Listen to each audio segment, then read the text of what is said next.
Hey guys! Tonight we are taking a luxurious, if slightly bewildering stroll through the marble halls and opulent gardens of ancient Rome, specifically during its imperial heyday. We're not here to discuss legions or politics. Oh no. We're on the hunt for something a little furrier, perhaps a little scalier, and definitely a lot more pampered than your average household animal. We're diving into the world of peculiar pets and the almost unbelievable imperial pampering they received. Imagine the scene: an emperor draped in purple silk, idly stroking not a fluffy kitten, but perhaps a sleek, jewel-collared leopard, or feeding gilded oats to his favorite. Well, we'll get to that. This isn't your local animal shelter. This is Rome, where excess was an art form, and pets were often as much about power statements as they were about companionship. And honestly, if you were suddenly made an imperial pet handler with some of the creatures they kept and the whims of the emperors they served, you probably wouldn't survive the first week without either being eaten by your charge or exiled for using the wrong kind of scented oil on Caesar's favorite talking parrot. So before you get comfortable, take a moment to like the video and subscribe, but only if you genuinely enjoy what I do here. And as you settle in, maybe drop a comment to let us know where you're listening from and what time it is in your corner of the world. It's always fascinating to see our global cohort of history buffs settling in for the night. Now dim the lights, maybe turn on a fan for that soft background hum, and let's ease into tonight's journey together. You find yourself transported not to the dusty arenas or the bustling forum, but to the more private, lavishly appointed spaces of Imperial Rome, a sprawling villa overlooking the Bay of Naples, perhaps, or a secluded wing of the Imperial Palace on the Palatine Hill. The air is scented with exotic incense and the faint musky aroma of, well, something definitely not a common dog or cat. The ancient Romans, much like us, certainly kept more conventional animal companions. Dogs were ubiquitous, beloved for their loyalty, their utility in hunting and guarding, and simply for their companionship. You'd see everything from sturdy Molossian hounds used by soldiers and estate guards, to swift hunting dogs like the Vertrigus, a type of sighthound, and even tiny lapdogs, the Catelli Melitae Maltese dogs doted upon by wealthy matrons. Cats, while perhaps not as universally domesticated and adored as dogs in the earlier periods, were certainly present, especially from the later Republic and Imperial eras onwards, valued for their elegance and more practically for their skills in dispatching pesky rodents from granaries and homes. Beyond the usual furry friends, some Roman children with their boundless creativity were known to keep crickets in tiny, intricate cages, delighting in their nightly serenades. Not exactly a roaring lion in your living room, but a pet's a pet, even if its main contribution is more chirp than chomp. But we're not here tonight for the charmingly ordinary. We're here for the peculiar, the extravagant, the downright bizarre when it came to the animal companions of Rome's most powerful and often most eccentric rulers. While dogs and cats were indeed common household pets in ancient Rome, prized for all the reasons we still love them today, the truly wealthy Romans, and particularly the emperors with their near-limitless resources and access to the farthest corners of a vast empire, often showcased their status, their power, and the sheer reach of Roman dominion by acquiring and keeping far more exotic and unusual animals. When you effectively rule the known world, a well-behaved spaniel or a diligent mouser, however beloved, probably doesn't quite cut it as a primary statement of your unique position. You need something that says, I can command legions across continents, and I have a pet snake that possibly wears tiny, custom-made hats. Okay, maybe not the hats, but the sentiment of extraordinary companionship for an extraordinary individual was definitely there. What made an imperial Roman pet peculiar? It wasn't just about it being an animal not typically found in an Italian barnyard. It could be its exotic origin, a creature brought back at great expense from the distant sun-scorched plains of Africa, the mysterious forest of Germania, or the opulent kingdoms of the East. It could be its inherently wild, even dangerous nature, predators like lions or leopards, or large, intimidating reptiles kept not in a public menagerie for spectacle, but within the private confines of the imperial residence, a constant, thrilling reminder of the emperor's power to tame or at least coexist with the untamable.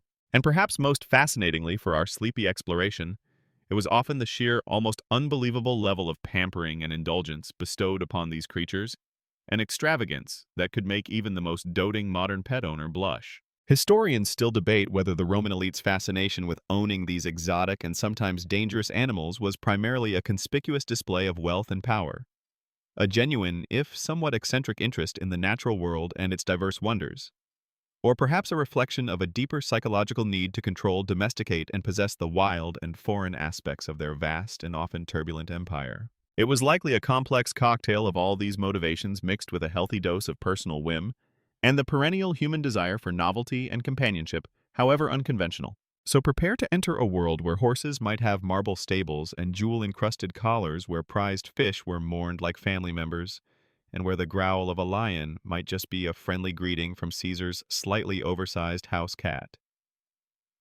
We're about to uncover some of the strangest and most extravagantly kept pets in the annals of ancient Rome, where imperial pampering knew few if any bounds. You're now standing on the cusp of the Roman imperial world, sensing that when it came to animal companions, the Caesars and their cohorts weren't always content with a loyal hound or a purring feline. Their tastes, like their power, often ran to the more exotic, the more unusual, the more statement-making. But this imperial penchant for peculiar pets didn't spring from a vacuum. It grew out of a broader, deeply ingrained Roman fascination with the wild, the foreign, and the wonderfully diverse animal kingdom that their ever-expanding empire was bringing to their doorstep, sometimes quite literally. As Rome's legions marched across continents, from the misty forests of Britain to the sun-scorched deserts of Syria, and from the banks of the Rhine to the cataracts of the Nile, they encountered an astonishing array of creatures previously unknown or only hazily understood through travelers' tales and ancient texts. And the Romans, being Romans, didn't just conquer lands. They cataloged, collected, and very often exploited everything within them, including the local fauna. The Roman Empire's relentless expansion brought its citizens into direct or indirect contact with a bewildering variety of exotic animals from Africa, Asia, and Northern Europe.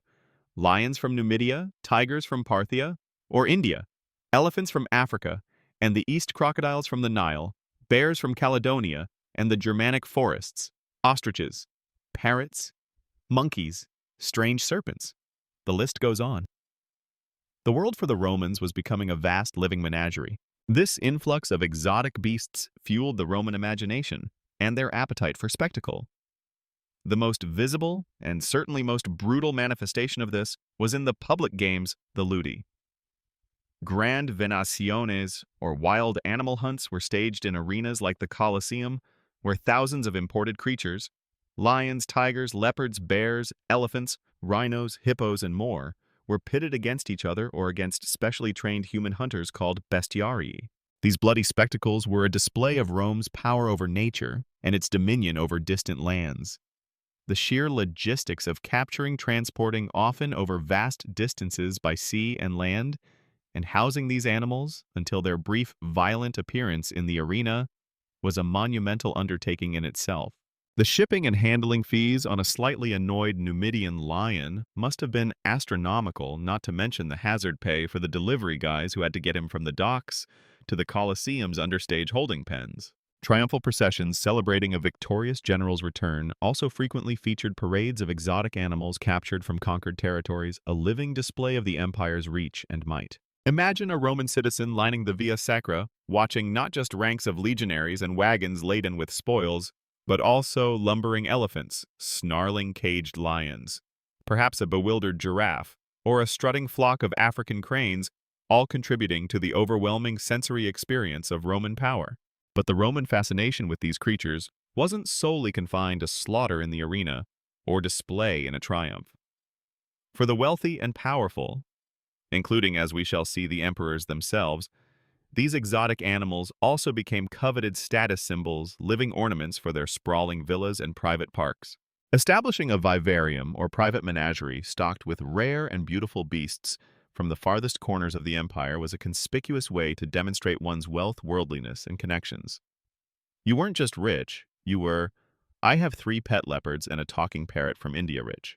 Forget garden gnomes or tasteful water features. A truly ambitious Roman power gardener might aim for a few strategically placed, perhaps mildly sedated Numidian leopards to really make the flower beds and dinner party conversations pop. The extent to which private ownership of potentially dangerous exotic animals like lions or bears, by non-imperial Roman elites was a widespread or socially accepted practice, versus being a rare phenomenon confined to only the most eccentric or fabulously wealthy individuals, is still pieced together by historians from often anecdotal literary mentions. Artistic depictions on mosaics and frescoes, and somewhat limited archaeological evidence, such as the remains of specialized enclosures or animal bones found at villa sites. But it certainly happened. This desire to possess the exotic also extended to less threatening but equally foreign creatures.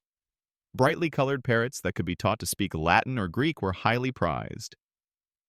Peacocks with their iridescent plumage were bred for their beauty and sometimes for their rather gamey flesh.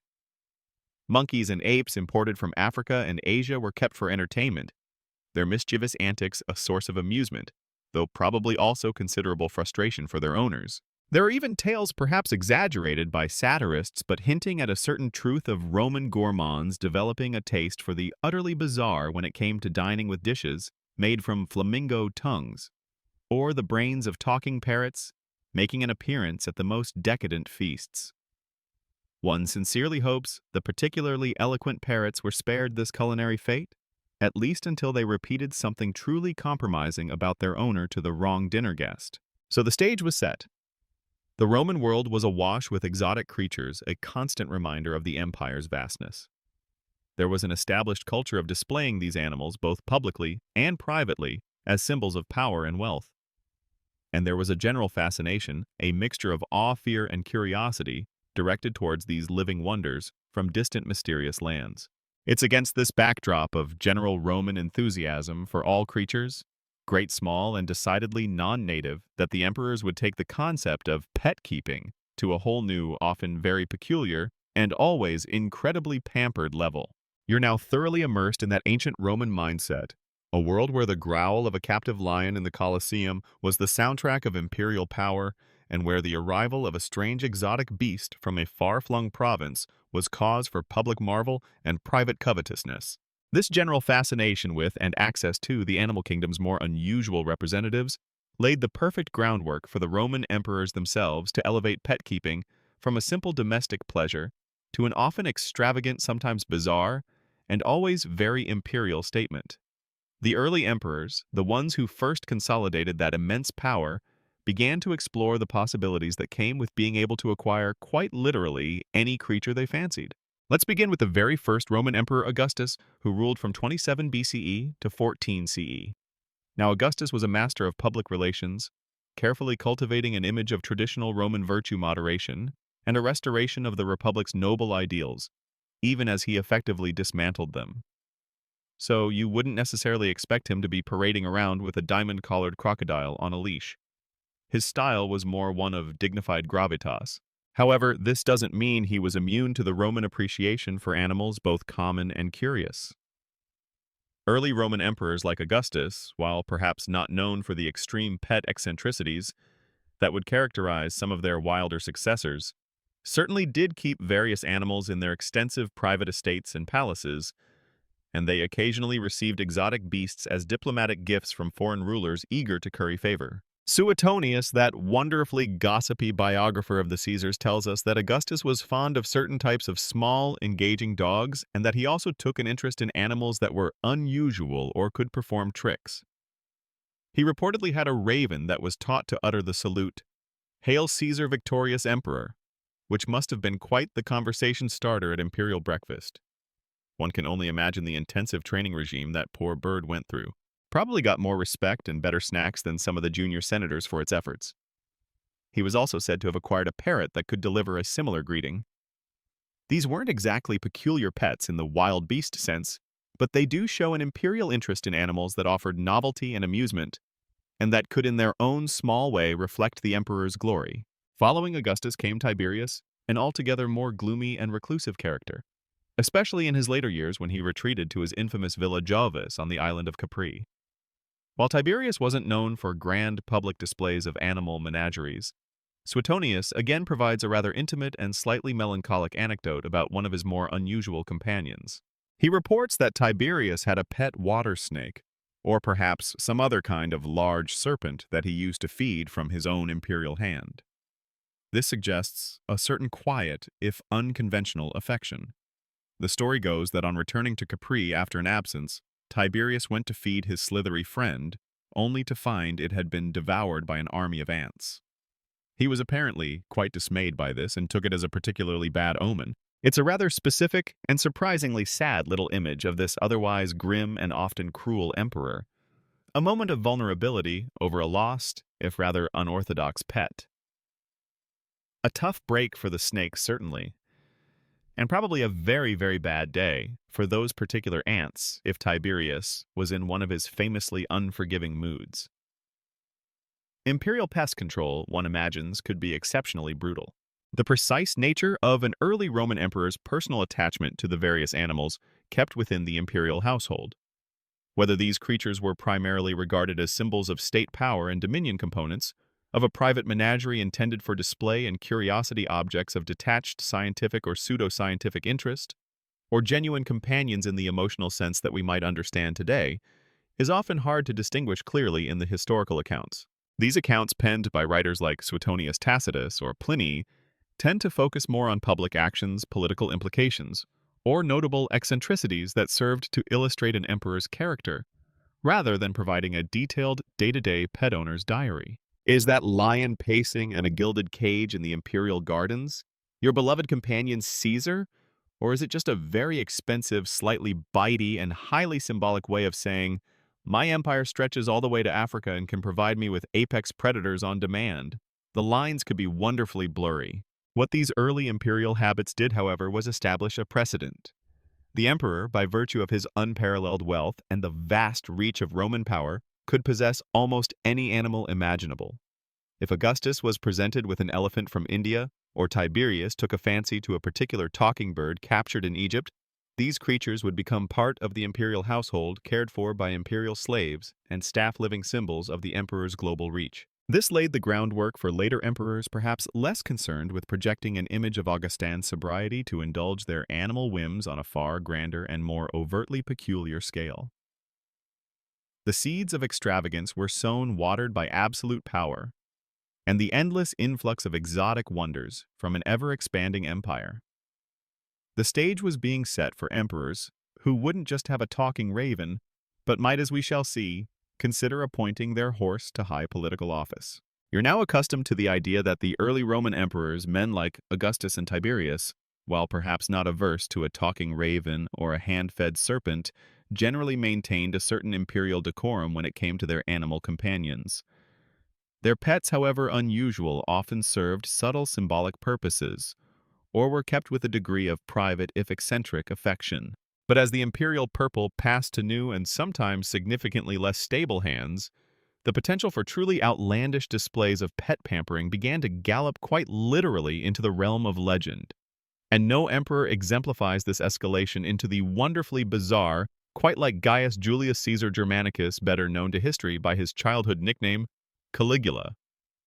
And no imperial pet is more famously or infamously pampered than his beloved horse Incitatus. Caligula's reign from 37 to 41 CE was short chaotic, and marked by tales of cruelty, megalomania, and breathtaking extravagance that have scandalized historians and delighted lovers of lurid historical gossip for centuries. While some of the more extreme stories about him are likely exaggerations or outright fabrications by hostile senatorial historians writing after his rather messy assassination, there's enough credible evidence to suggest he was at the very least a deeply unconventional and often terrifying ruler. And his affection for Incitatus, his prized racehorse, certainly fits this pattern of imperial whim taken to its absolute nth degree. Incitatus, whose name fittingly means swift or at full gallop, was reportedly a magnificent Thracian or Spanish stallion, a successful competitor in the chariot races that so enthralled the Roman populace. But for Caligula, Incitatus was far more than just a winning racehorse. He was a companion, a confidant, and arguably the recipient of more imperial favor and resources than many human beings in the empire. The Roman historian Suetonius, in his Lives of the 12 Caesars, provides us with the most famous and detailed accounts of Incitatus's truly extraordinary lifestyle. Prepare to have your definition of spoiled pet radically redefined. According to Suetonius, Caligula didn't just provide Incitatus with a comfortable stable, he allegedly had a stable built of marble. constructed for him, complete with an ivory manger for his oats, which were sometimes said to be mixed with gold flakes just for that extra touch of easily digestible opulence.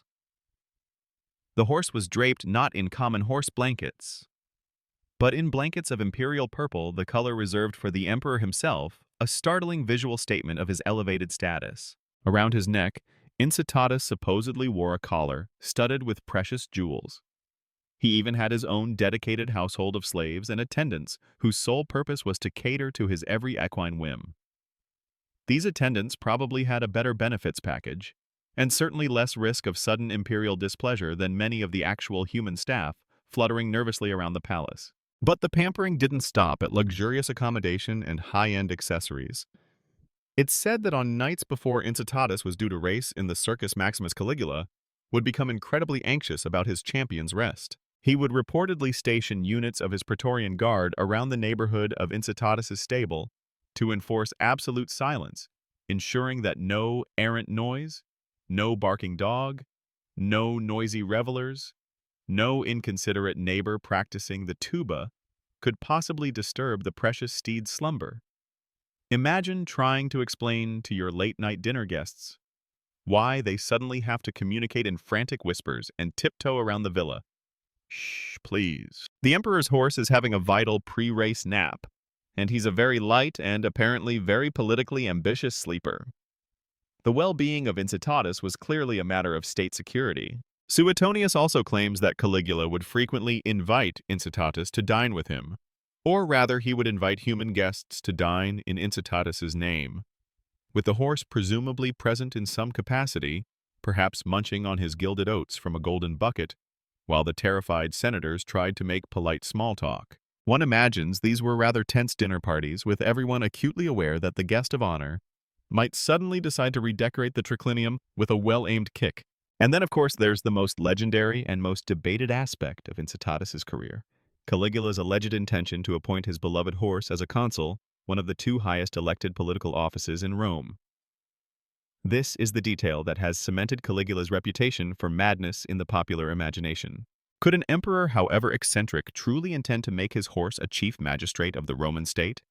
Whether Caligula genuinely intended to elevate Incitatus to the consulship as Suetonius and later Dio Cassius assert, or if this was primarily a satirical rumor born of his tyrannical and erratic behavior, perhaps a deliberate and deeply cynical gesture to insult and mock the Roman Senate by implying his horse could do a better job than them, or simply an exaggerated anecdote cooked up by hostile historians writing after his assassination to further blacken his name, remains a topic of enduring historical debate and much delightful speculation.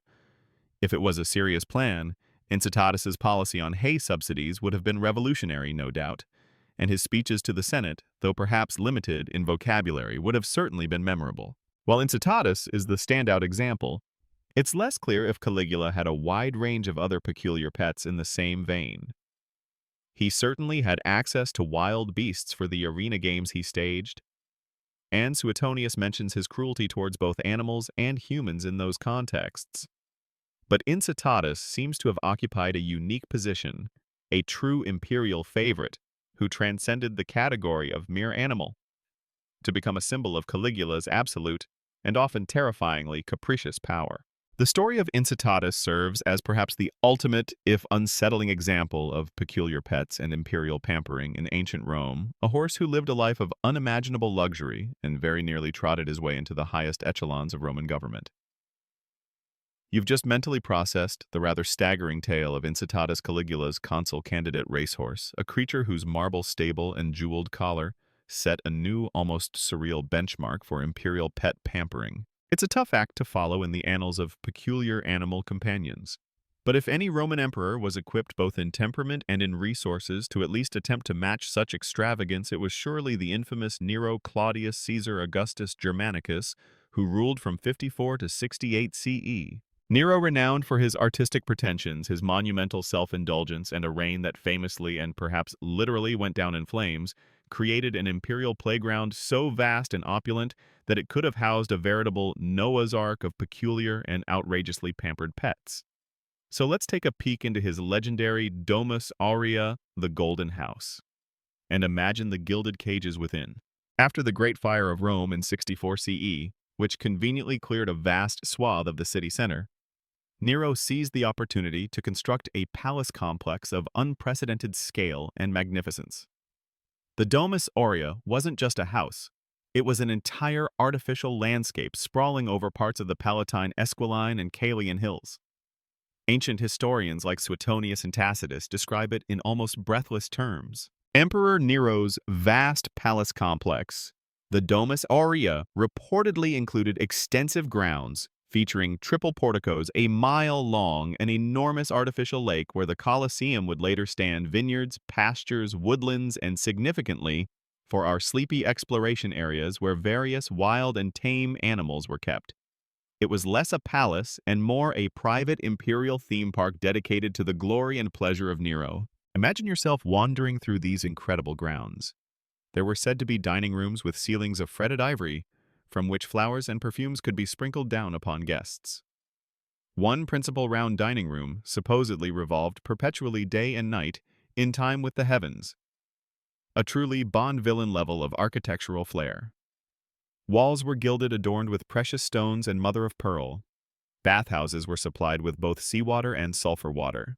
In such an environment designed to showcase ultimate luxury and the emperor's mastery over nature itself, it's almost inconceivable that Nero wouldn't have populated his personal paradise with an equally impressive collection of exotic and perhaps very peculiar animal companions.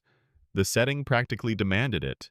It was less petting zoo, more admire these symbols of my boundless reach from a very, very safe distance, preferably with a well-armed Praetorian guard standing between you and the lion's enclosure. While specific anecdotes about Nero's personal pets aren't quite as famous or as singularly bizarre as the story of Caligula's Incitatus, his known love for the grandiose, the exotic, and the theatrical makes it highly probable that his menagerie was both extensive and impressively pampered.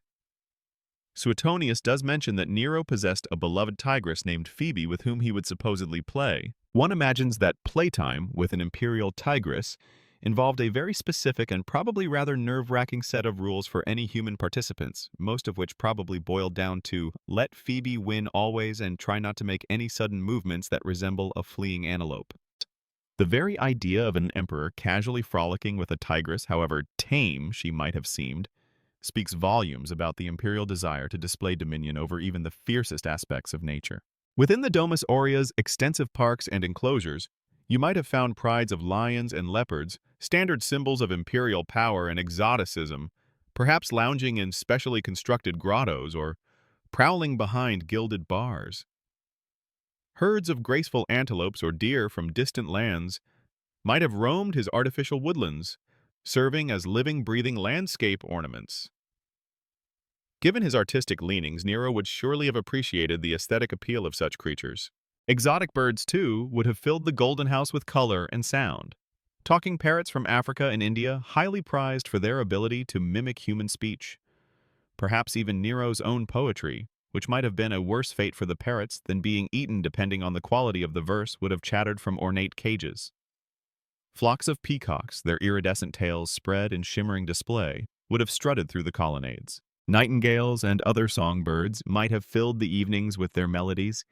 Their cages perhaps hung amidst the perfumed flowers of the imperial gardens. Monkeys and apes, always popular for their amusing human-like antics, would have undoubtedly been present, perhaps dressed in miniature costumes for the emperor's amusement, or simply allowed to wreak havoc in carefully designated one hopes areas of the palace. And knowing Nero's penchant for the dramatic and the slightly unsettling, it's not hard to imagine more unusual creatures lurking in shadowy corners or specially designed habitats. Perhaps a collection of rare snakes, or even a pool, with a few brooding, watchful crocodiles imported from Egypt, adding a frisson of danger to the opulence. The full extent and precise nature of any live animal collections housed within the sprawling grounds of Nero's Domus Aurea, beyond what was typical for luxurious Roman gardens and parks designed for keeping deer or waterfowl, and whether these animals were primarily for large-scale spectacle within his private estate, part of a more formal imperial menagerie, or constituted pets in a personal companionable sense for Nero, are subjects of ongoing archaeological interpretation and historical reevaluation of the ancient sources. The palace itself was so vast and its existence so controversial, built on land cleared by the fire, leading many to accuse Nero of fiddling while Rome burned quite literally, that detailed records of its more whimsical inhabitants are scarce. But given Nero's character, his desire to outdo all predecessors in extravagance, his artistic sensibilities, his obsession with creating a world that revolved entirely around his own pleasures and proclaimed his divine adjacent status, it's almost certain that the creatures within his golden house were treated with a level of pampering that would rival, if not exceed, that of Incitatus. Gilded cages, custom-made, jeweled leashes for his favored tigress, gourmet diets prepared by dedicated animal keepers, perhaps even tiny marble-reflecting pools for his prized exotic fish. Nothing would have been too much for Nero's animal entourage creatures that served as living symbols of his boundless power and his taste for the spectacularly out of the ordinary. You've just had a glimpse into the opulent, sprawling wonderland of Nero's Domus Aurea, a palace so vast and extravagant it could easily have housed a veritable menagerie of exotic and peculiar creatures, perhaps even his favored tigress, Phoebe, padding silently through its gilded halls. This imperial penchant for keeping wild and wonderful animals wasn't unique to Nero, though he certainly had the flair for staging them. The Roman emperors, with their boundless power and access to the farthest reaches of a sprawling empire, often indulged in keeping creatures that were far removed from your average cuddly household companion.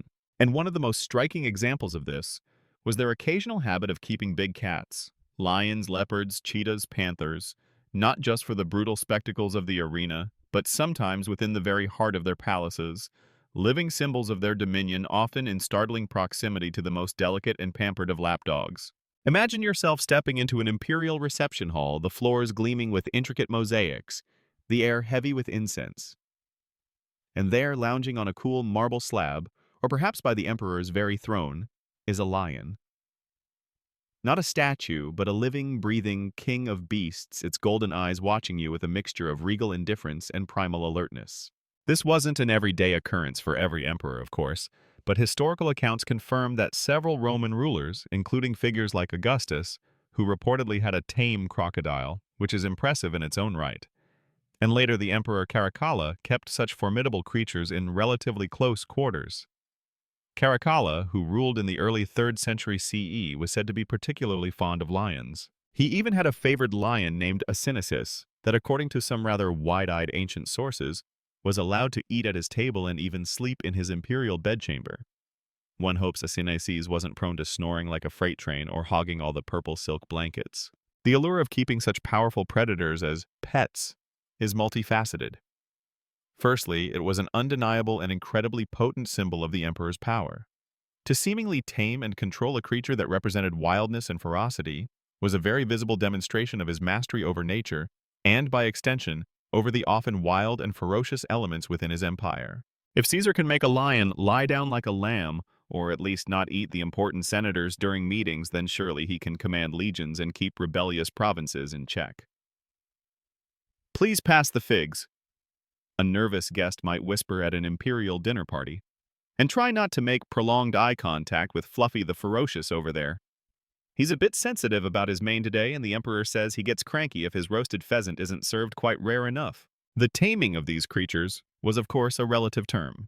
They were likely acquired as cubs raised by skilled animal handlers, often imported along with the animals and conditioned through a mixture of reward discipline and perhaps a healthy dose of fear. The degree to which these tamed or palace-kept large predators, such as lions or leopards, were truly safe or predictable as close household companions for Roman emperors versus being a constant, carefully managed and thrilling display of imperial dominance over nature, and a reminder of their absolute power, is a point of considerable conjecture among historians. There was always an underlying current of danger, a frisson of unpredictability, which might have been part of the appeal for some emperors who thrived on living on the edge, or at least appearing to. And then picture the delightful, almost comical juxtaposition. In the same imperial halls where a magnificent, if somewhat unnerving leopard might be draped elegantly over a divan, you might also find a tiny yapping Maltese lapdog, its white fur meticulously groomed, its neck adorned with a collar of pearls and precious stones. These little dogs, the Catelli Melitae, were immensely popular among wealthy Roman matrons, and it seems some emperors too. They were the epitome of pampered domesticity, carried around, fed the choicest tidbits, and often sleeping on embroidered silk cushions. The image of a fearsome predator coexisting, however uneasily, with a diminutive jewel-encrusted furball speaks volumes about the Roman elite's capacity for both a love of the wild and an indulgence in extreme refinement. The lapdog probably thought it was entirely in charge of the lion. Small dog syndrome, it appears, is an ancient and rather persistent affliction. The Emperor Elagabalus, who reigned briefly in the early 3rd century CE, and was infamous for his truly bizarre and often sacrilegious behavior, took imperial animal caprice to new heights. He was said to have had special harnesses crafted for teams of lions, tigers, or even stags, which he would then attempt to use to pull his chariot not in the public circus, but within the private grounds of the palace or his gardens. You can just imagine the scene: Elagabalus, perhaps dressed in his self-proclaimed sun god attire, trying to steer 4 rather uncooperative and probably quite bewildered lions. It's like a royal Uber service, but with a significantly higher statistical probability of the passenger being eaten by his drivers before reaching his destination. The sheer impracticality and danger only seem to add to Elagabalus's delight in shocking Roman sensibilities. The logistics of keeping such pets were, of course, immense. Feeding a full-grown lion or leopard required a steady supply of fresh meat, a significant expense. And the cleanup one shudders to think. The imperial palace must have employed a dedicated and very brave legion of sanitation engineers just to deal with the output of Caesar's more exotic companions.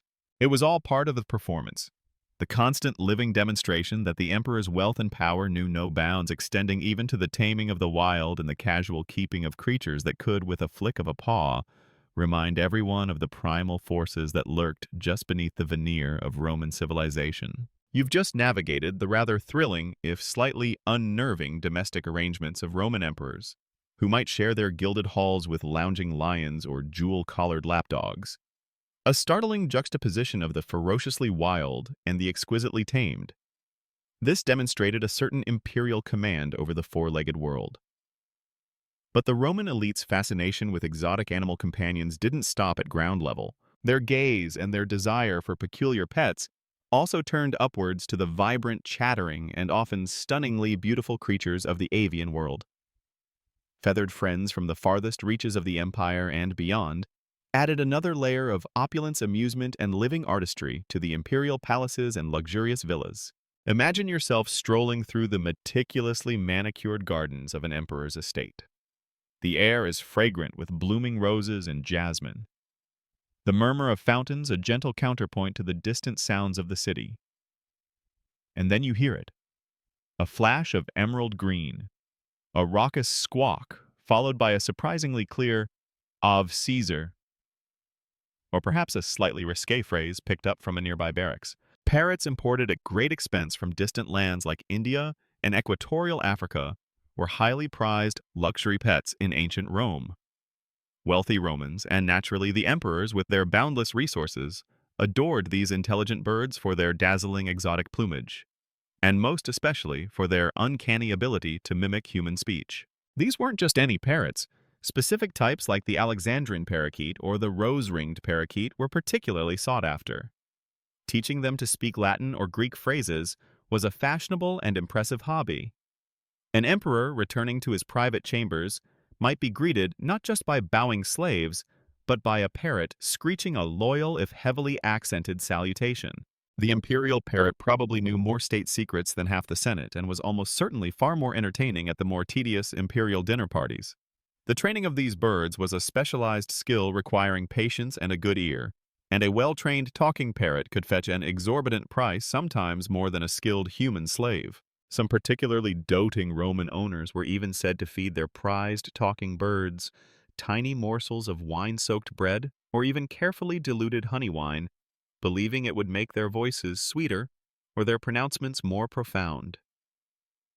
One can only imagine a slightly tipsy parrot might offer some truly unforgettable, if somewhat slurred philosophical insights or accidentally spill the beans about a secret imperial crush. The actual linguistic comprehension of talking birds like parrots in ancient Rome, that is, whether they genuinely understood the meaning of the phrases they were painstakingly taught to mimic, or were simply excellent vocal mimics responding to repetition and cues, is a topic that ancient authors like Pliny the Elder occasionally touched upon, with amusing anecdotes, and modern scholars of animal cognition and classical studies still ponder when evaluating such ancient accounts. But for the Roman owner, the illusion of conversation, the novelty of a bird speaking human words, was a constant source of delight and a clear marker of status. Then there were the peacocks.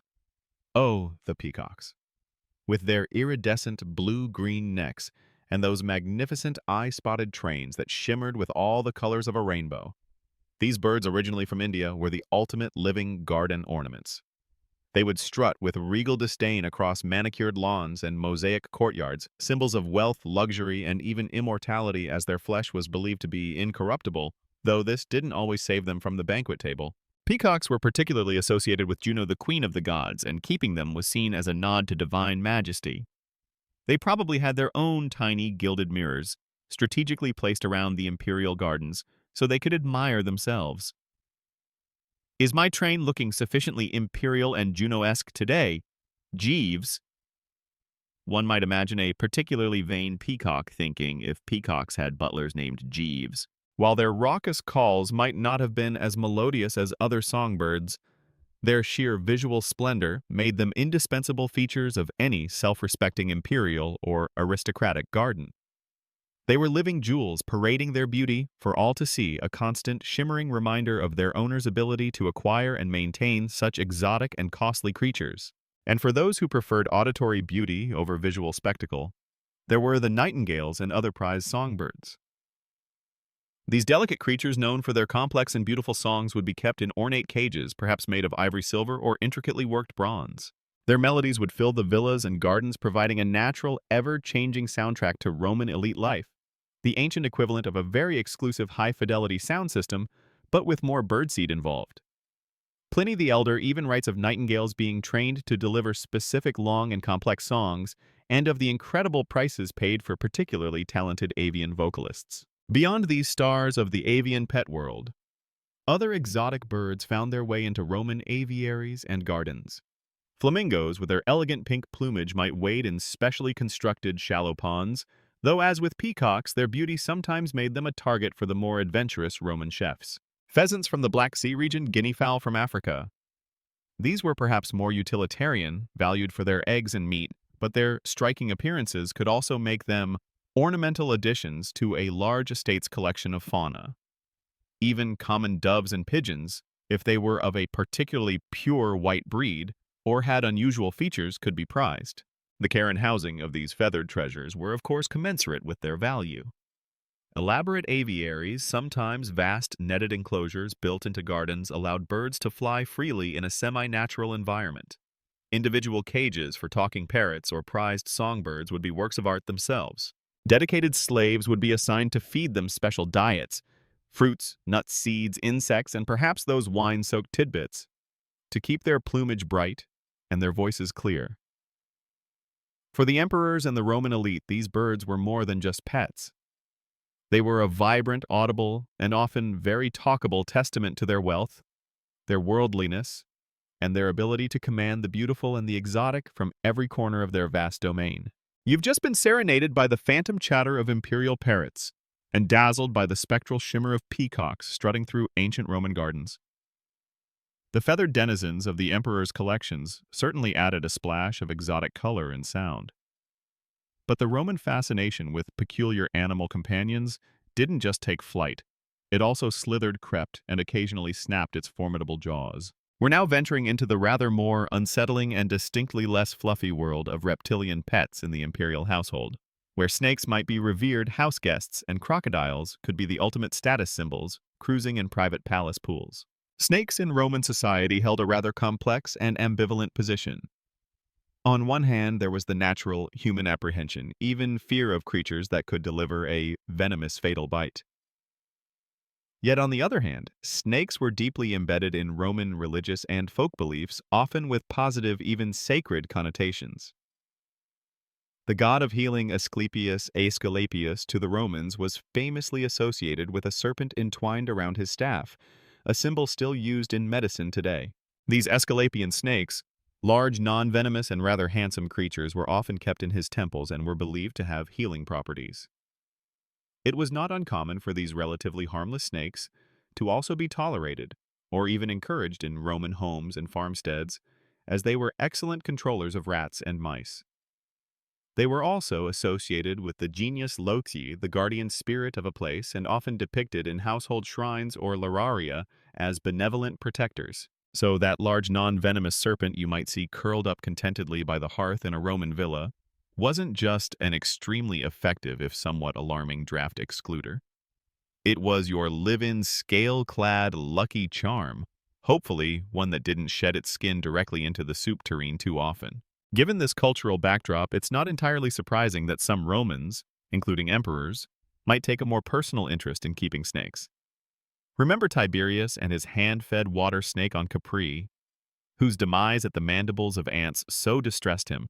That speaks to a certain level of affection, or at least a habituated connection. Other emperors or wealthy individuals might have kept more exotic or impressively large, though hopefully non-venomous or defanged snakes as curiosity symbols of their power over nature, or perhaps even for their perceived mystical qualities. Imagine an emperor consulting with his favored soothsayer, a large placid python draped languidly around the soothsayer's shoulders, its movements perhaps interpreted as omens. The enclosures for such creatures, if they were specially contained, might have been ornate, perhaps made of fine wood and bronze, or even set within a dedicated section of the imperial gardens, a slithering, silent testament to the emperor's reach. Forget mousetraps. Caesar might just let Fluffy, the python, have the run of the imperial pantry. Very effective, very low maintenance, just probably best not to go in there after dark without a very, very large torch and a friend you can outrun. But if snakes offered a frisson of the exotic and the slightly dangerous crocodiles took it to a whole other level. These formidable predators native to the Nile were living symbols of Egypt, one of Rome's most vital and wealthiest provinces. Augustus, after his conquest of Egypt, famously staged a grand spectacle in Rome, featuring the hunting or display of some 36 crocodiles in a specially flooded arena. This established them firmly in the Roman imagination as symbols of imperial power and the exotic allure of distant lands. While most crocodiles encountered by Romans met their end in these public games, there is evidence to suggest that some emperors and exceptionally wealthy individuals went a step further and kept these powerful reptiles in private ponds or artificial lakes within their sprawling villa estates. Pliny the Elder mentions individuals who maintained such collections. Imagine the sheer audacity, the ultimate statement of wealth and dominion, your very own personal crocodile pool. The latest in Roman poolside accessories, the live-action inflatable crocodile. Except this one might actually take a bite out of the inflatable flamingo and possibly the pool boy. The logistics of feeding and maintaining such a pet would have been considerable, not to mention the inherent risks. One imagines any late-night wine-fueled strolls around those particular garden features were undertaken with extreme caution. The extent to which these large, potentially lethal reptiles like crocodiles or perhaps even imported pythons were actually kept as true interactive pets within the domestic settings of Roman elites, including the emperors themselves, versus being primarily contained. One hopes, securely curiosities in specialized enclosures, grand ornamental ponds, or even temple precincts dedicated to Egyptian deities for symbolic or public display purposes, is not always clearly delineated in the often anecdotal ancient sources. The line between a pet and a captive exhibit demonstrating my immense power could be very thin indeed when it came to a 10-foot Nile crocodile. Beyond snakes and crocodiles, other reptiles might have found their way into Roman affections or collections. Various types of lizards, perhaps some with striking colors or unusual behaviors, could have been kept. Turtles and tortoises were certainly known and sometimes kept their slow, deliberate movements and long lifespans, perhaps appealing to a more philosophical Roman owner, though they probably didn't offer the same thrill or status as a large, toothy carnivore. This Roman fascination with keeping creatures that many of us would now only observe from a very safe distance behind reinforced glass speaks to their complex relationship with the natural world. A world they sought to understand, to catalog, to control, and ultimately to possess in all its beautiful, terrifying, and often very peculiar forms. The rustle of scales in a quiet palace corridor, or the glint of reptilian eyes from a sun-dappled pool were just another layer in the rich and sometimes rather alarming tapestry of imperial Roman life. Section 9. You've just tiptoed past the imperial snake enclosure and perhaps peered nervously into Caesar's private crocodile pond, marveling at the Roman elite's audacity in keeping such formidable reptilian companions. It seems their desire to possess and display the wild and exotic knew few bounds. But the imperial pampering and peculiar pet-keeping didn't stop at creatures with scales and fangs that lived on land. Oh no. The Romans, especially the incredibly wealthy, and the emperors themselves, also turned their opulent attentions to the aquatic realm, creating elaborate fish ponds or piscinae that housed not just a source of fresh seafood, but some of the most bizarrely doted upon pets imaginable, most famously moray eels adorned with jewelry. Yes, you heard that correctly. Eels and earrings. Now, fish were, of course, a staple of the Roman diet, and fresh seafood was highly prized. For those Romans wealthy enough to own sprawling seaside villas, constructing elaborate fish ponds became a fashionable and incredibly expensive hobby. These weren't just muddy little ponds. They were often marvels of engineering, some freshwater, others ingeniously connected to the sea by channels to allow for the cultivation of saltwater species. They could be vast with intricate sluice gates, separate compartments for different types of fish, and grottos or decorative stonework. Having a well-stocked piscina was a massive status symbol, a clear indication of your wealth taste and your ability to command nature for your personal pleasure and a very fresh dinner. But for some Romans, certain inhabitants of these piscinae transcended their culinary destiny and entered the realm of cherished, if rather unconventional pets. And the undisputed, sinister-looking superstars of the Roman pet fish world were the moray eels. Imagine these creatures' long, serpentine bodies, often beautifully patterned in mottled browns, greens, or yellows, gliding silently through the water. They have powerful jaws filled with sharp, needle-like teeth, and a somewhat unsettling habit of constantly opening and closing their mouths to breathe, which can make them look perpetually menacing. They are by nature reclusive predators, lurking in crevices and darting out to seize their prey. Not exactly your cuddly goldfish, are they? Yet these formidable sea serpents became objects of intense fascination, and for some particularly eccentric Romans, almost obsessive affection. Ancient Roman elites, such as the renowned orator Quintus Hortensius Hortalus, a contemporary and rival of Cicero, and the fabulously wealthy statesman Lucius Licinius Crassus, were famously devoted to their pet moray eels. These weren't just anonymous fish in a pond. These were named individuals, creatures with whom their owners believed they had formed a bond. Hortensius was said to have wept bitterly when one of his favorite morays died. Crassus, too, reportedly mourned a deceased pet eel as if it were a beloved daughter, even adorning its lifeless form with jewelry before its presumably rather elaborate fishy funeral. And that brings us to the most peculiar aspect of Roman eel pampering, the jewelry.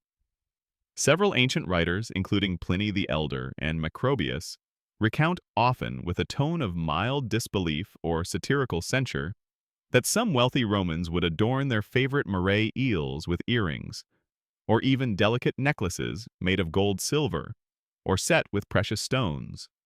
Imagine trying to get a moray eel to sit still for an ear piercing. The logistics are mind-boggling, and the potential for losing a finger in the process seems rather high.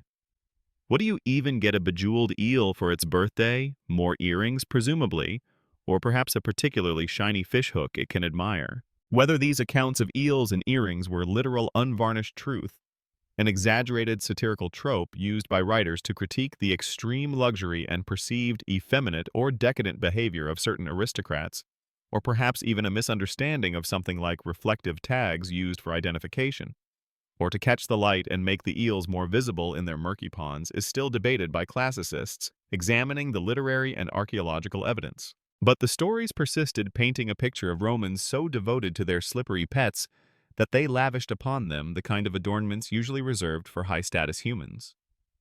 If your pet eel wore more gold than your spouse, it was a fairly reliable sign you were a true Roman one-percenter with perhaps a few too many sesterces and a bit too much time on your hands.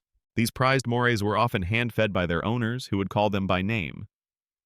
Some particularly enthusiastic eel fanciers were even said to have trained their beloved morays to respond to specific calls or the chime of a small bell at feeding time, essentially turning these sinister-looking toothy predators into oversized, slightly slimy underwater puppies. Here, Morena Good, Morena Good, who's a pretty sea serpent then. It's a rather unsettling image, but one that speaks to the human capacity to form attachments with even the most unlikely of creatures. Of course, there was a darker side to these pampered piscina dwellers. The story of Vettius Pollio, a wealthy Roman knight and friend of Emperor Augustus, stands as a grim reminder.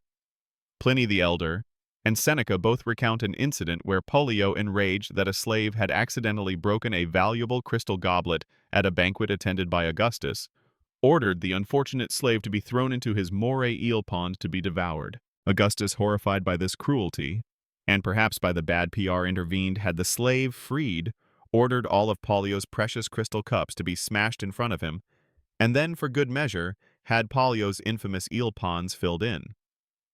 It's a stark illustration that these pets could also be instruments of terror, and that the line between affection and monstrous abuse of power was often perilously thin in ancient Rome. Beyond moray eels, other fish were prized, though perhaps more for their culinary and aesthetic value at banquets than as long-term pets. Red mullet mulas were incredibly expensive, not just for their taste, but for the spectacle of their dying. Their scales would change through a vibrant range of colors as they expired, a process that some decadent Romans apparently enjoyed watching as a form of dinner party entertainment. Parrotfish scarus, another delicacy, were also kept in piscini. But it's the image of the bejeweled hand-fed moray eel gliding silently through its marble-lined pond that truly captures the unique and often very peculiar nature of aquatic pet keeping in the highest echelons of ancient Roman society. You've just emerged blinking from the shadowy, opulent world of Roman piscine, where bejeweled moray eels glided like sinister, pampered superstars, a testament to an emperor's ability to command luxury, even in the most unlikely of aquatic companions. From these watery, often unsettling displays of imperial whim, let's now scamper with considerably more animation into the palace halls and gardens, to witness the antics of another category of peculiar Roman pet, the monkey. These intelligent, agile, and often infuriatingly mischievous primates, imported from distant lands, brought a unique brand of lively, if sometimes chaotic, entertainment to the households of the Roman elite, including, of course, the emperors themselves. Monkeys and apes, primarily species like the Barbary macaque from North Africa, or various Cercopithecus monkeys from sub-Saharan Africa and Egypt, had been known to the Mediterranean world for centuries, but their popularity as exotic pets seems to have soared during the Roman period, particularly as the empire's reach expanded. Their human-like appearance, their nimble dexterity, their expressive faces, and their uncanny ability to mimic human actions made them objects of immense fascination and amusement. They were living curiosities, little hairy jesters who could enliven a staid dinner party or provide a playful distraction from the weighty affairs of state. For a Roman emperor already surrounded by bowing courtiers and solemn senators, a mischievous monkey was probably a refreshing, if occasionally exasperating, change of pace. The primary appeal of monkeys as pets in ancient Rome lay in their entertainment value. Monkeys, including Barbary macaques and various Cercopithecus species, were imported into Rome from North Africa and other regions primarily kept by the wealthy, as amusing pets valued for their ability to mimic human behavior, perform tricks, and provide lively, if unpredictable, amusement. Owners would often dress their simian companions in miniature human clothes, tiny togas, little tunics, perhaps even miniature military outfits, which must have looked utterly absurd, and been a constant source of delight. Imagine a tiny monkey resplendent in a perfectly tailored, if easily soiled, purple cloak, mimicking the emperor's dignified strut, or attempting to read a tiny scroll with an air of profound, if entirely fabricated, wisdom. Better than another boring poetry reading, some Romans probably thought. Quiet, everyone! Senator Simius is about to deliver his address on the vital importance of banana subsidies. They were often trained, or at least encouraged, through treats and repetition, to perform a variety of tricks. They might learn to dance, to ride on the backs of dogs or goats, to play tiny musical instruments, probably with more enthusiasm than skill, or to engage in comical parodies of human activities. Roman satirists and poets like Martial sometimes describe these performing monkeys with a mixture of amusement and disdain. There are satirical accounts or epigrams that describe monkeys being trained to perform comically inept versions of human tasks like waiting at table during a banquet. inevitably spilling the wine, snatching the choicest olives from a guest's plate, or wiping their greasy little paws on a senator's pristine toga.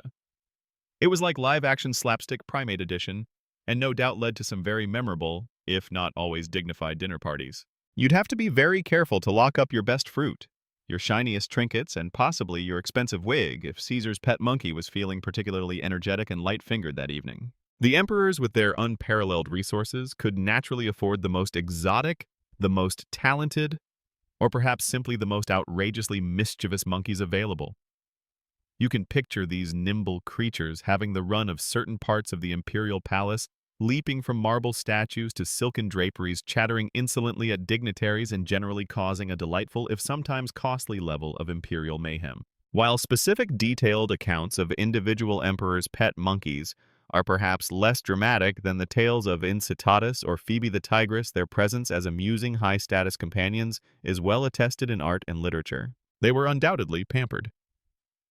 A favored imperial monkey might have its own gilded cage or an ornate perch, be fed a diet of exotic fruits and nuts, and have dedicated attendants to see to its often messy needs. Whether monkeys and apes in Roman households were ever truly trained to perform highly complex or genuinely intelligent tasks beyond this kind of mimicry and conditioned responses for treats, or if any accounts suggesting such like vague rumors of Nero having an ape advisor, though that's highly apocryphal and likely satirical, are largely exaggerations meant to critique human folly by comparing statesmen to primates, is still debated by scholars of Roman social history and animal studies. The Romans were certainly impressed by their intelligence, but probably valued their comedic potential even more. However, life with a pet monkey wasn't all adorable antics and tiny togas.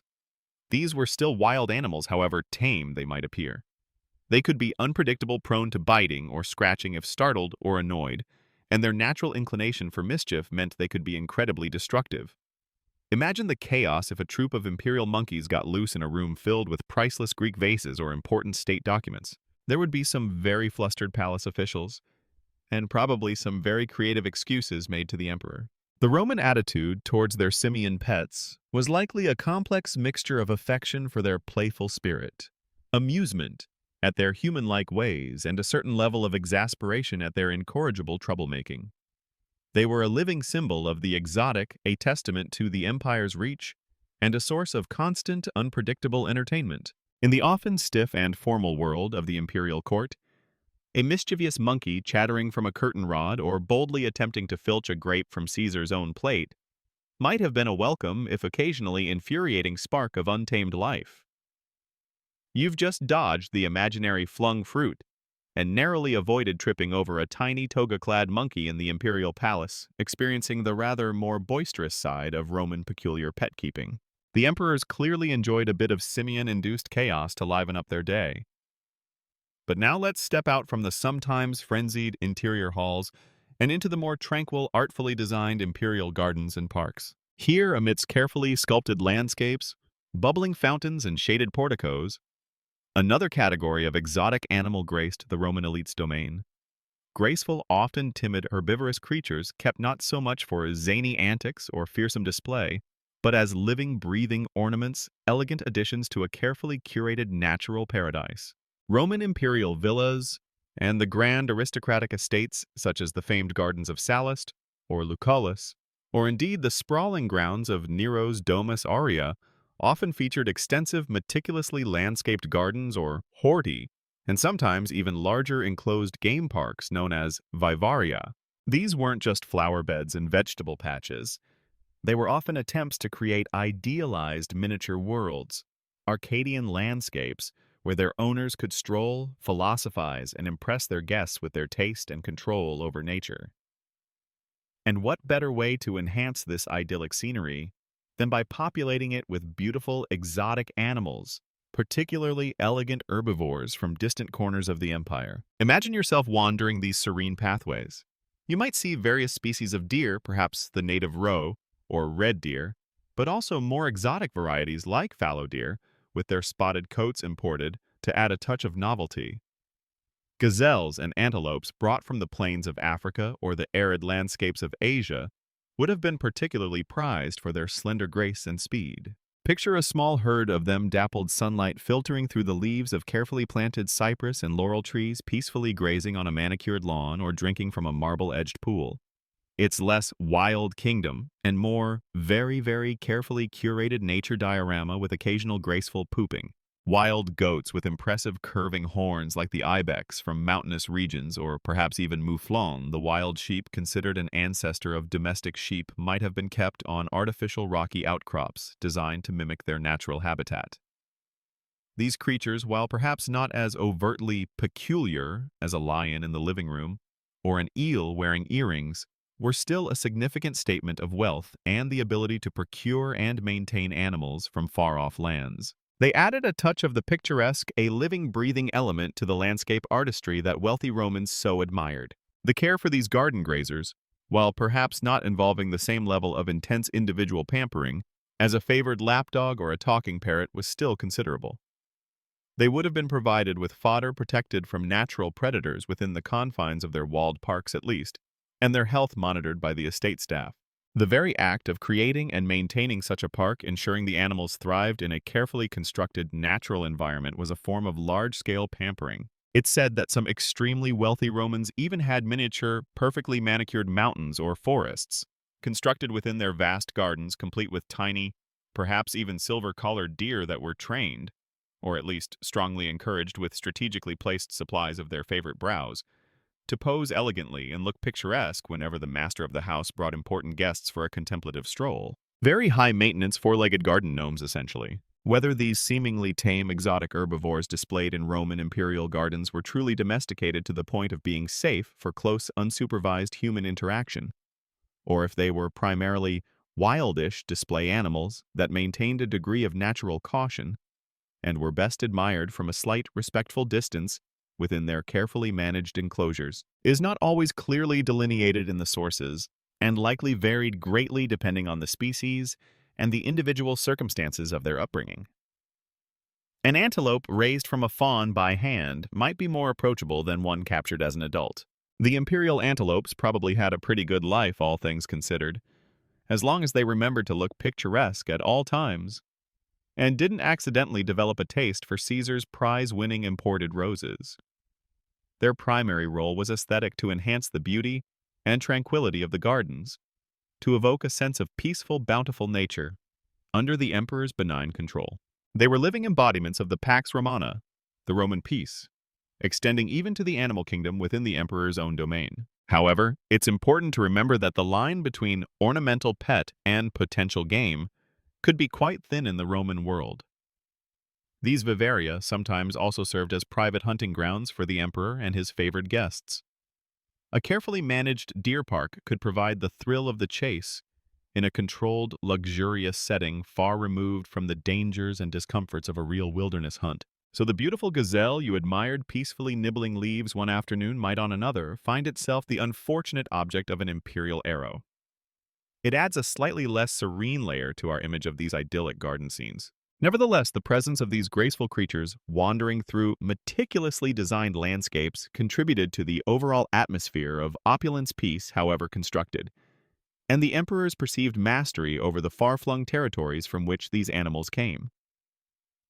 They were a quieter, more pastoral form of peculiar pet-keeping, a living tapestry that brought a touch of the exotic and the idyllic to the heart of Roman power. Section 12. You've just enjoyed a rather serene imaginary stroll through the imperial Roman gardens, admiring the graceful antelopes and deer that served as living, breathing ornaments, a testament to the emperor's desire to craft an idyllic, controlled version of nature within his own domain. These picturesque herbivores, while exotic, might seem relatively straightforward to acquire and maintain compared to, say, a pride of lions or a pool full of temperamental jewelry-wearing moray eels. But make no mistake, procuring any exotic animal for the imperial household, from the most delicate talking parrot to the most formidable Numidian lion, was a monumental undertaking, a testament to the vast reach, immense wealth, and often ruthless efficiency of the Roman Empire. These peculiar pets didn't just magically appear in Caesar's backyard. They were the end result of a complex, costly, and frequently dangerous global supply chain fueled by imperial whim. Imagine the sheer geographical scope. The lions and leopards that lounged, however nervously one might assume, in palace courtyards likely began their journey in the wilds of North Africa or Syria. The elephants that sometimes graced triumphal parades or imperial parks were captured in the forests of Africa or India. Those chattering parrots with their surprisingly good Latin came from India or deepest Africa. Tigers, even more rare and prized, might be diplomatic gifts from Parthian or Indian rulers. Crocodiles, of course, hailed from the Nile in Egypt. Bears could be sourced from the forests of Caledonia or Germania. Monkeys and apes arrived from various African and Asian locales.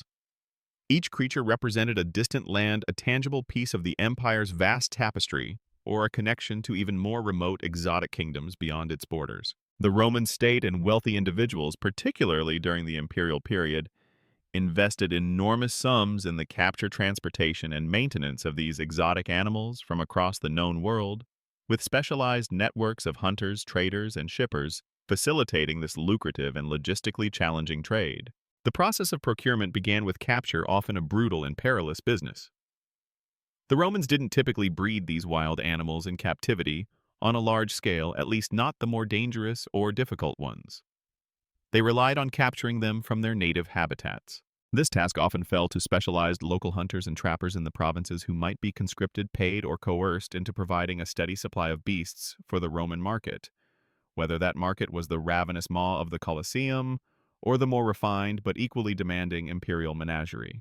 Imagine the skill and courage required to trap a live adult lion or leopard, or to ensnare a particularly agile and intelligent primate using only rudimentary nets, pits, and perhaps drugged bait. Once captured, the real logistical nightmare began: transportation. These creatures, often stressed, frightened, and naturally aggressive, had to be moved sometimes thousands of miles from their point of origin to Rome.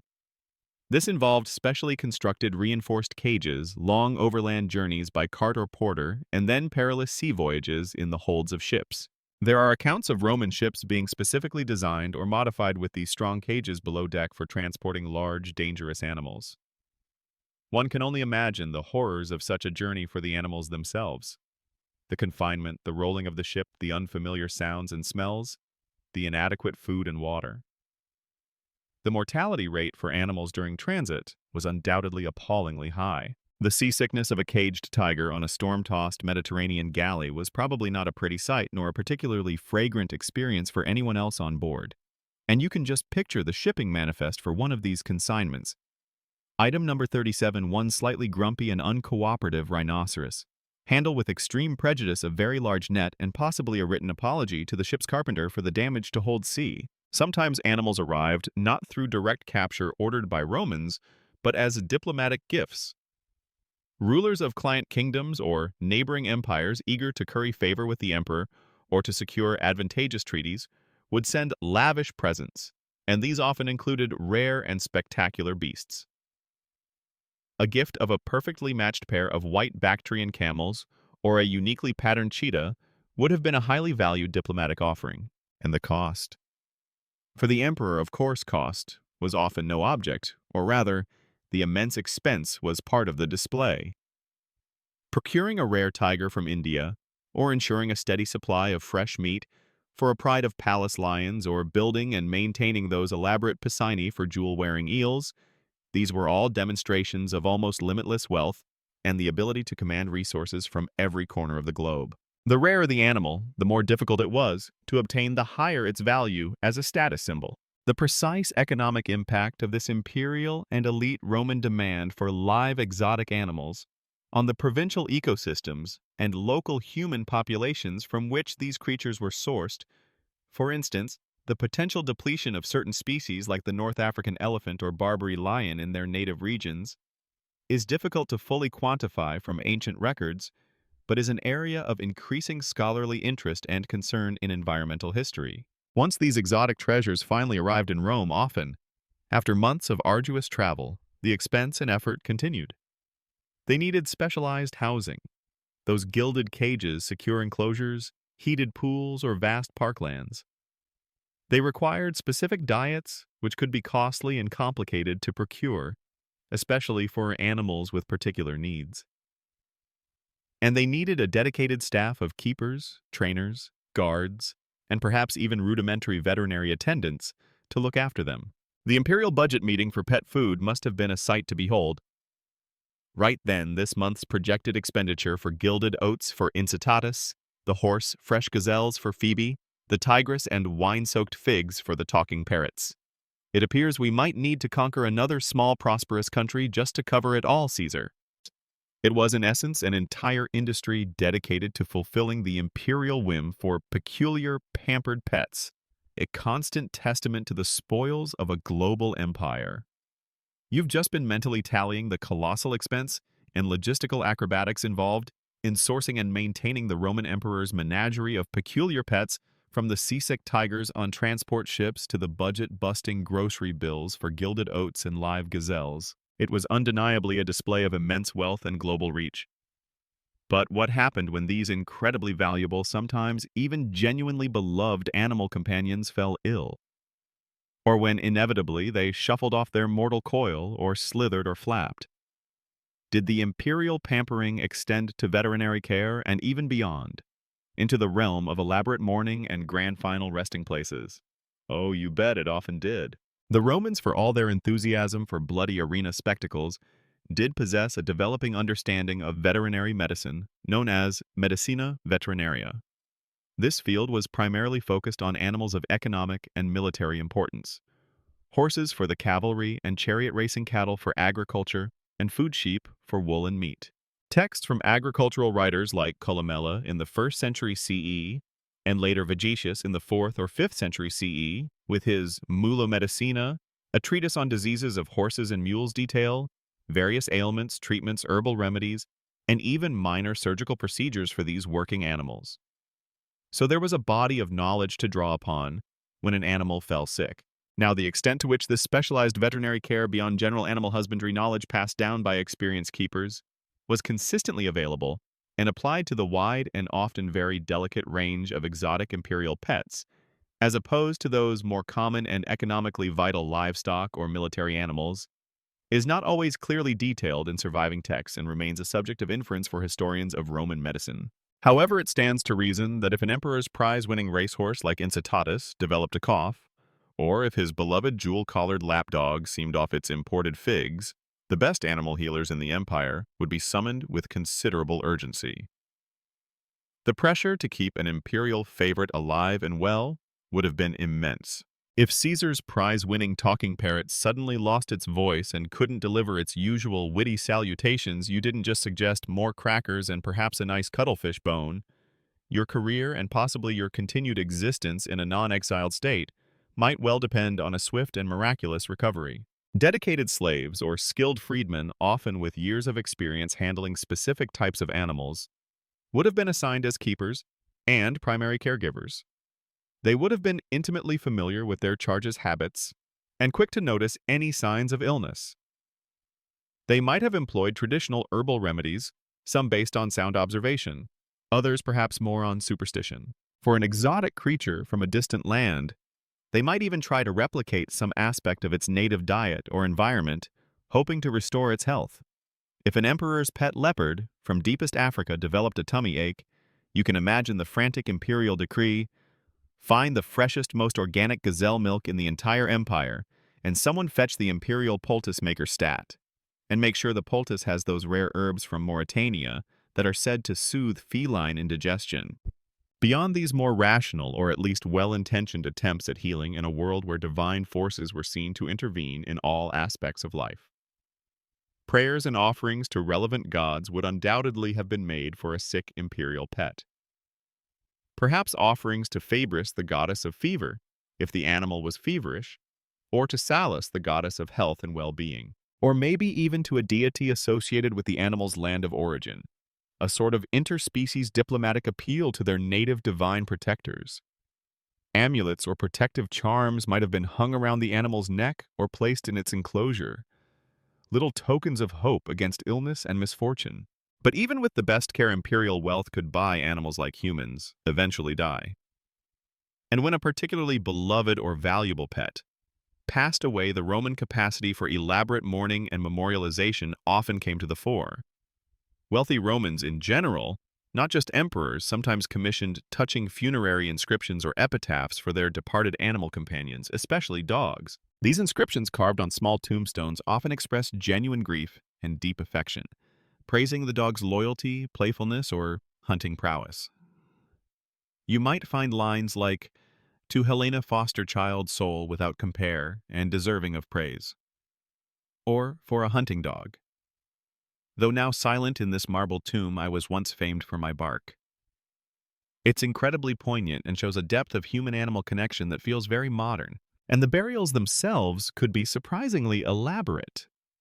While the idea of a dedicated pet cemetery as we know it is perhaps an overstatement for ancient Rome, favored animals were sometimes buried with care, perhaps wrapped in fine linen and occasionally accompanied by grave goods like a favorite toy, a food bowl, or their ornate collar. Some devoted Roman pet owners were known to commission miniature marble busts or beautifully crafted small statues of their departed companions, particularly favored dogs, or even remarkable birds, ensuring their furry or feathered friends achieved a sort of stony, dignified immortality. It's like a very classy, very permanent version of getting your pet's face printed on a sentimental coffee mug or a slightly kitschy throw pillow. For an emperor's pet, particularly one that had captured the imperial fancy, one can only imagine the potential for funerary extravagance. While we don't have accounts of every imperial pet receiving a state funeral, the story of the Emperor Augustus being so fond of a particular pet, some sources say a dog, others suggest it might have been one of his talking parrots, that when it died, he not only arranged for a grand funeral, but also commissioned a prominent poet of the day to compose a eulogy, for it certainly sets a rather high bar. Imagine the scene: solemn music-grieving courtiers, perhaps dabbing their eyes with a perfectly feigned sincerity, and a renowned poet declaiming heartfelt verses about the virtues of Caesar's dearly departed Fido or Pollux the parrot. It's a perfect blend of genuine affection and wonderfully imperial absurdity. The pampering, it seems, often extended well beyond the grave. You've just witnessed the rather poignant and sometimes surprisingly grand send-offs given to imperial Roman pets with elaborate burials, touching epitaphs, and perhaps even poetic eulogies commissioned for a favored dog or a particularly eloquent parrot. This level of devotion, this willingness to expend significant resources and emotional energy on animal companions even in death certainly speaks to a deep human-animal bond. But not everyone in ancient Rome was entirely charmed by these displays of extravagant pet pampering, especially when it involved emperors lavishing fortunes on creatures from the farthest, wildest corners of the empire, while many human citizens struggled.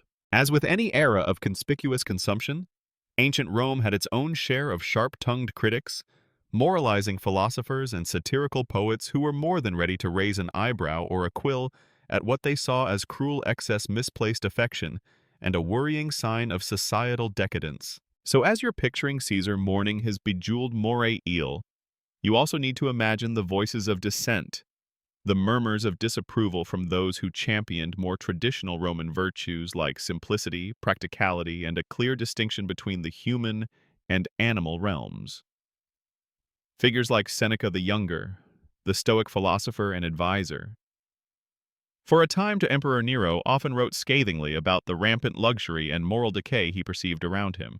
While he might not have penned an entire treatise titled Against Diamond Collars for Dormice, his broader critiques of excessive wealth, the pursuit of frivolous pleasures, and the perversion of natural order would certainly have encompassed the more outlandish forms of imperial pet-keeping.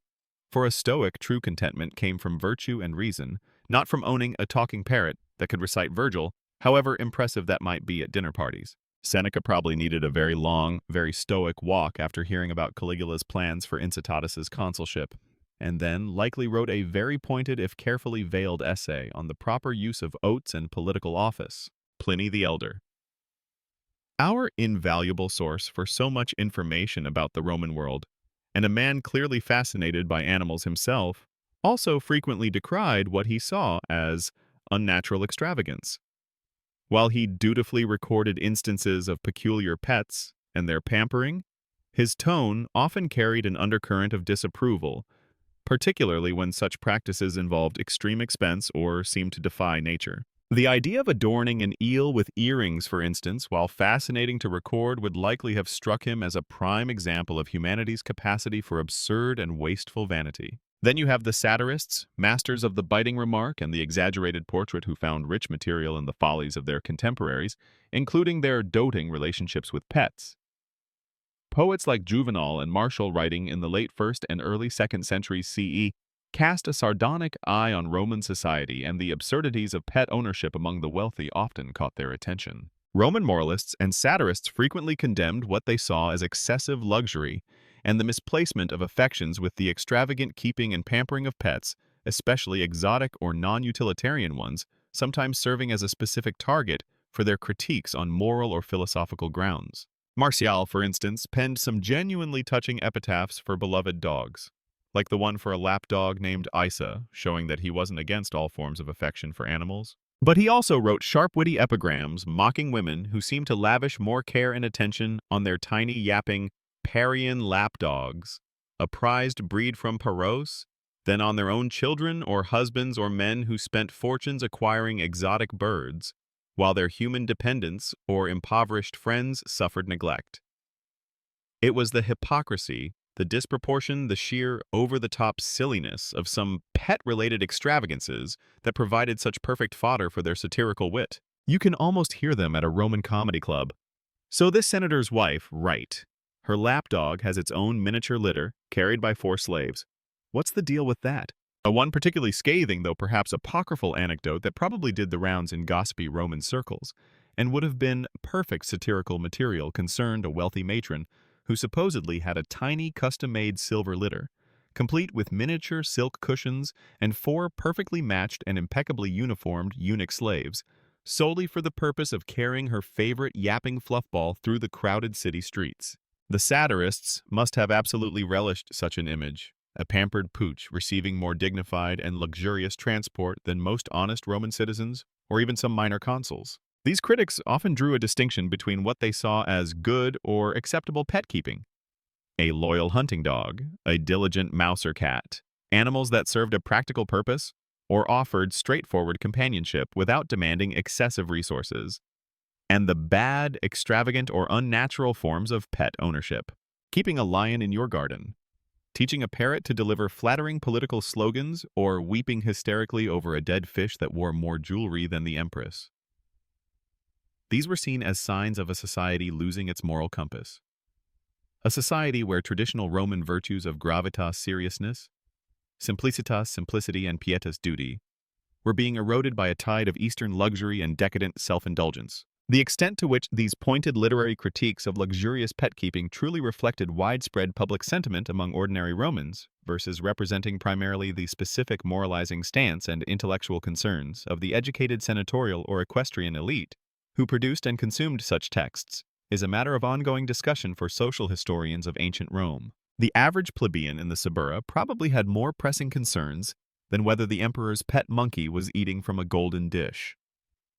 However, these critical voices provide us with an invaluable counterpoint to the often uncritical accounts of imperial magnificence, reminding us that not everyone in Rome was necessarily impressed or amused by a horse being treated like a senator or an eel like a bejeweled princess. They offer a glimpse into the anxieties and the moral debates that simmered beneath the glittering surface of imperial power and its peculiar pampered pets. Section 15. You've just been listening to the slightly scandalized, often sharp-tongued critiques of ancient Roman moralists and satirists who cast a wary eye on the emperor's penchant for peculiar pets and the almost unbelievable levels of pampering they received. These critical voices remind us that not everyone in Rome was necessarily thrilled by the sight of a horse being treated like a consul, or an eel dripping with more jewels than a senator's wife. But despite these murmurs of disapproval, the emperors persisted. And they persisted for reasons that went far beyond simple affection for a furry, feathered, or scaly companion. For in the grand theater of Roman imperial power, these exotic beasts, these strangely doted-upon creatures, were far more than mere pets. They were potent symbols, living, breathing imperial boasts that proclaimed the emperor's immense power, his boundless wealth, and the staggering global reach of his domain. Ultimately, the keeping of exotic animals by Roman emperors was a significant tool for imperial propaganda and self-representation. When an emperor paraded an African lion, an Indian elephant, or a flock of iridescent peacocks through the streets of Rome, or maintained them in his lavish palace gardens, he wasn't just showing off his personal menagerie. He was offering a tangible, awe-inspiring demonstration of his dominion over conquered lands and his access to their most wondrous and fearsome products. Each creature was a living testament to the fact that Rome's power extended to the farthest, wildest corners of the known world. Behold, the display implicitly declared, even the most untamable beasts of Africa and Asia pay homage to Caesar willingly or unwillingly brought here to adorn his capital. Forget Instagram. If a Roman emperor wanted to truly show off his global influence and fabulous lifestyle, he just casually strolled by with his emotional support tiger on a gold chain. That usually got the message across pretty effectively. The symbolism of specific animals was often quite deliberate. Lions and tigers, with their regal bearing and ferocious power, naturally mirrored the emperor's own majesty and might. Elephants, colossal and intelligent, represented not only the distant lands of Africa and India, but also symbolized strength, wisdom, and in the context of triumphal parades, the crushing defeat of foreign enemies.